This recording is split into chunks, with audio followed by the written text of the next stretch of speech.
So I studied engineering at UC Berkeley and got my degree 31 years ago. And 32 years ago, I took a class for the foundations of AI from Stuart Russell, who is known as widely accepted as one of the fathers of AI. And what you studied back in those days actually hasn't changed. So if you look at what AI today is, it's a decision and framework that works on a knowledge graph.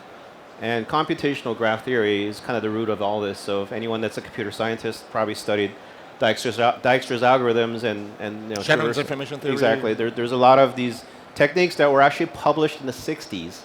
So I studied it in late 80s and 90s.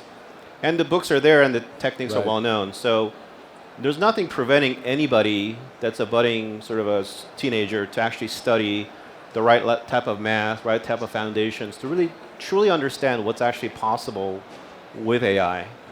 It does take a rigor. It's not easy. Those aren't the easiest classes in the world.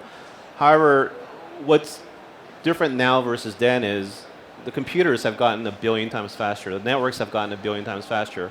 And when you compound those effects, we're really now able to kind of process at near human speed. So these neural networks that were built. And what that enables computer to do is, if you look at how you have corpus of knowledge here embedded and another corpus of knowledge there embedded, it used to be hard for a machine to take a leap forward and connect these two corpuses together. And now that's actually happening with AI. And so the rules-based engines that Amr talked about was very statistical in nature. And those were computations. Those rules-based systems could never think outside the box. Right. They were trapped, right? But they got very good at it, like machine learning and algorithms, predictive algorithms, and doing like market trading or doing advertising, spam filtering, fraud transaction, all sorts handling. of great knowledge-based systems got to very high precision, but they could never actually take a leap forward and say, "Oh, what happens if I try this and make a mistake?" So what AI is letting a computer do is make a lot of mistakes, make a lot of moonshot guesses and see what works and what doesn't.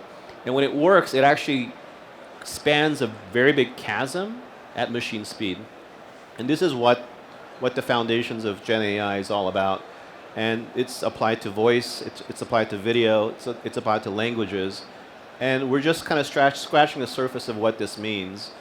And so for people in other, any economy or any kind of a marketplace or community, if you have the right corpus of data, and it requires a lot of data to do this training and learning, you can actually, the AI will actually let you imagine what you can do with the data better than you can.